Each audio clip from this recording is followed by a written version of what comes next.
The time is just gone 17 minutes past 9 a.m. and we're going across now to be joined by Irshad Malek, founder and director of Sure World of Travel. And this is a response to the issue of refunds to Hujjaj. And we spoke about it last week on Friday. We spoke to Semtoa. They issued a press release in response to Sahuc as well. And before that, prior to that, we had the opportunity of engaging with Shaheen Esop with regard to the status of refunds as far as Hujjaj is concerned. And this was because of the cancellation of Hajj 2020. Irshad, Assalamu alaikum wa rahmatullahi wa barakatuh and welcome. Wa alaikum salam wa rahmatullahi wa barakatuh to Brother Knight and to the listeners of Radio Islam International. Jazakallah. No, in fact, this is Salam Media, and we're on Al Ansar as well, both in Durban and Pietermaritzburg. Okay. Well, Islam Media and to Radio Al Ansar listeners in Flint. Jazakallah so much for joining us this morning. Now, obviously, we've seen the press release that's come out, which is dated the 12th of February. I must say very, very strongly worded as well. But let's just understand, obviously, looking at it from World of Travel, from your perspective, we know it's been a difficult time. It's been a very, very difficult period with the COVID-19 pandemic and huge challenges, massive challenges as far as Hajj operators are concerned. Indeed, 2020 has been an extremely difficult year for the tourism industry, and Alhamdulillah, during this year we had seen various challenges. One just being the pandemic, the release of the pandemic in March, and the lockdown, and the curtailment of international flights abroad and out of our country. Then the cancellation of Umrah, Ramadan. And then the main season, which was Hajj, and it was just a lot to handle in 2020. Being as it may, it has crippled the industry to such an extent that tourism had come to a halt for at least up to 7 months, and this has deeply, affected the travel industry. And it's saying that it has caused a lot of uncertainty as far as international airlines and as far as the international borders are concerned. However, since October, November last year, things have started to take off again. And when we had opened up and gone down to level 4 and level 3 at least. So there was some hope, and inshallah, look, we're looking forward to the 2021, and we're hoping that 2021 can bring better, better opportunities for us in the travel industry, inshallah. Yes. Now, obviously, the whole question surrounding the press release as far as Sahuc was concerned, and this has been now a major talking point at this point in time. A number of Hajj operators that have been named, including World of Travel as well. And for you at this point in time, it is problematic, Irshad. Yes, indeed. Look, we as operators have been facing various challenges since March last year. With regards to Hajj, initially the uncertainty if Hajj was going to take off or not.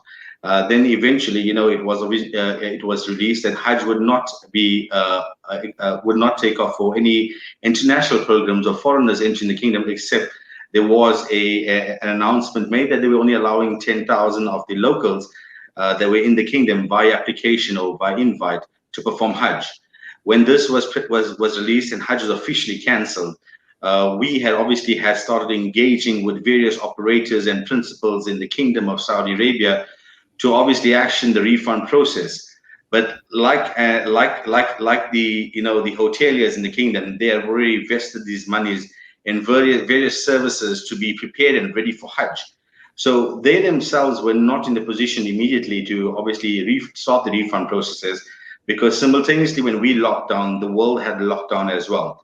So there were no people in administration, there was no people in various departments to talk to.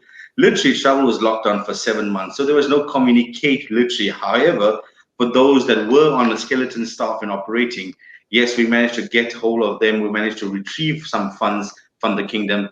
And some of them have not and are not in the position currently right now to do the refunds until they have some sort of income that's coming in and generating to the hotels. For example, Umrah till now is not open. So hoteliers currently at the moment are in a situation where they cannot do the refunds until they have some sort of funds that are coming through into their accounts and they can start this refund process. For most of my colleagues in the industry, we have started and we did the refunds since last year.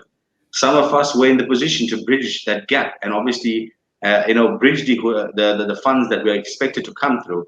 So we could not inconvenience the Hujjaj in a way where they were obviously, I mean, some of them didn't, well, in times like this year, the COVID-19 shocked us all by surprise. Some of them were not in a position financially to take, I mean, some of them lost their jobs. Some of them, financially were in need of these funds. So we had to obviously process these refunds and bridge these gaps where necessary and where it was. However, in certain circumstances, due to airlines and their procedures and formalities, it's recorded and stated not just by Sahuc, but by the airline that they have their own rules and policies. So although me, myself, and some of my colleagues have processed the Hujjaj's refunds as far as the land arrangements is concerned by the 10th of September 2020 in full, there were airlines like the likes of Emirates Airlines, the likes of Saudi Airlines, the likes of Etihad Airlines that started the process because due to the lockdown for 7 months, they only started the ball rolling by October, November with the refund process as far as airlines are concerned. And on the other hand, there were some airlines, namely Ethiopian Airlines, that obviously were locked down until November. And we had in that time been engaging with Nairobi, in fact, the head office of Ethiopian Airlines. And then we got BASA involved, we had IATA involved, we had various people from different aspects and facets of travel to expedite these refunds. And during this period, we had kept Sahuc informed, and so as the pilgrims informed, and namely the 13 pilgrims in question regarding the refunds that were not done for the Ethiopian Airlines. So as far as I'm concerned, and as far as my legal team is concerned as well, is that we have acted on every, and we have covered ourselves, and not only kept the Hajj's interest always at heart, and making sure that they're in the loop and they know exactly where we are and where we stand. Likewise, Sahuc was updated on a weekly basis, if not on a monthly basis, towards the early parts and of this negotiations with the airlines, and kept informed of where we are exactly with the refund process. Yes. Now, obviously, in this press release, you speak of Sahuc and saying that you're holding Sahuc responsible for defamation, especially since you mentioned that you have been communicating, you have been transparent. In fact, you have been super transparent with the entire process as far as refunds go. That's right. So look, this process hasn't been, a month or two. This process has been going on for the last several months, and up to recent last week Monday, we had sent an email and a correspondence by the airline concern, which is Ethiopian Airlines, to the Secretary General Muaz Kasu, updating him on the latest correspondence that we received from Ethiopian Airlines, where they mentioned that in the course of this month they would be updating and trying to finalize and conclude the refund process for the outstanding 13 passengers on Ethiopian Airlines.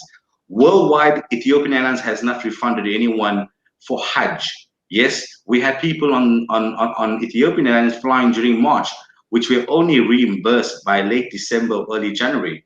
So Hajj was scheduled to take place in June, and travel for these 13 people was scheduled to take place in the latter part of June.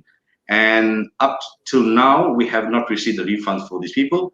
However, the communique that we sent to Sahuc timelessly and up to recent on Monday was that the airline is engaging in making sure these funds are refunded in the course of this month. Yes. Now, I recall. Yeah. Go ahead. I recall talking to Shaheen Esop when they had initially issued a press release, and the deadline for February the 20th, if I'm not mistaken, where all Hujjaj needed to be refunded. And one of the points that Sahuc had made at this point in time, and Shaheen had made, is it is the responsibility of the Hajj operators to find the money. Well, as much as Sahuc may say it's a responsibility of the operator to find the money, as much as we are responsible, likewise is Sahuc as well as partly responsible for this as well. Because we didn't call upon COVID-19. The situation that we are faced on is not something that I called on or you called on. It's something that's unforeseen, and it's happened to us. So if the position that most operators are in right now is something that we as operators take it upon ourselves, if we are in the position, we could do it, like I did and some of my colleagues have done. But in certain cases, and like the way Sahuc has said, in their press release on the 7th of May and the 11th of June. Certain airlines will have their own procedures and formalities, and we're obviously going to abide and respect that. And that's exactly where we are, and that's exactly what we're abiding by. So the 20th of Feb is a date and a figure that is are we being threatened by saying that 20th of Feb we are or to do action this or that, and Sahuc will do the necessary? It doesn't make sense. It really doesn't make sense. If that agent is in a position to refund, he will do it. But if you can't hold a gun to someone's head and say by this date you have to do it, or else we'll do X, Y, and Z. In my instances, in my case, look, I've always respected the regulator's opinion and certain decisions. However, when it comes to certain cases, if Sahuc is in a position to refund those Hujjaj, then why don't they bridge that gap in the interim?